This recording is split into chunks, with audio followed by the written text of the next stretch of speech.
doing a deep dive today on a new feature that, frankly, eliminates one of the biggest headaches in multi-entity financial operations. Yeah, the fixed asset proposal routine. Hmm. This isn't just another screen, it's a proper centralized workspace. So we're talking about managing acquisition and depreciation proposals across, what, your entire stack of companies? That's it, exactly. Our mission here is to show you how this gives you a unified review and posting shortcut. You can see everything, post everything, all at once. Without the endless company switching. Without any of the companies switching. That's the key. Okay, but before we get too excited, let's talk about the requirements. Yeah. You have to enable the fixed assets proposal feature first, right? In feature management. Yes, and you need to be on application version 10.0.45 or later. Yeah. It's a necessary first step, for these bigger architectural changes. Makes sense. But once you have it enabled, the flow is just so logical.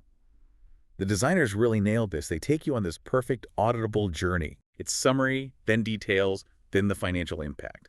It flows perfectly from the high-level answer all the way down to the ledger entry.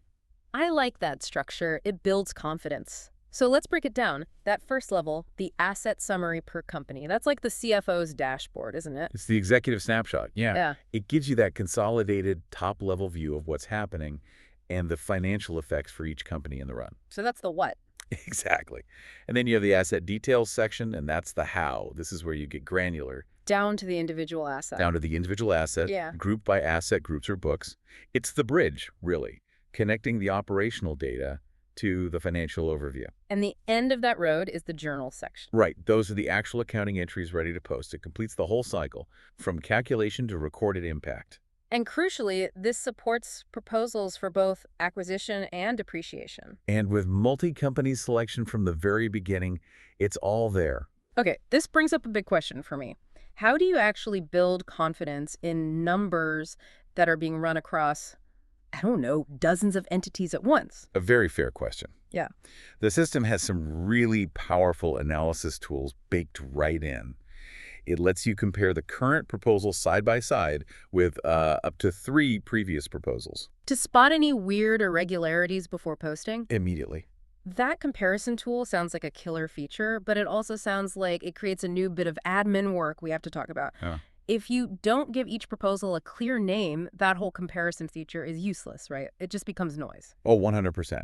That process discipline is paramount. You have to name them clearly. It's an action item for every single user. Without it, you lose the audit benefit. Okay, so assuming you've got your naming convention down, what else helps with validation? Well, there's the visual summary panel, the statistics fast tab. It gives you 2 really quick charts. Oh. The graph on the left shows your depreciation proposals by company, which is perfect for just spotting trends or, any unusual spikes in volume. And the one on the right? That one shows the total amounts by currency. Super useful for global reporting. That cross-currency view is so important. So if you have entities in, say, GBP and EUR, but your reporting currency is USD. The system keeps those lanes completely separate. So you can see instantly if a big change in the total is from actual depreciation movement or if it's just a currency translation effect. Exactly. Makes it obvious. So if we tie this all together, the whole point of this new screen is what? Control. It is control. It's about preserving a clear audit trail from those high-level totals right down to the individual components. It's all there so you can validate accuracy and catch any anomalies really early. So thinking about what this means for you, the listener, as you roll this out, this feature gives you massive centralization, but it also demands strict process control. It does. So here's our final thought for you to mull over.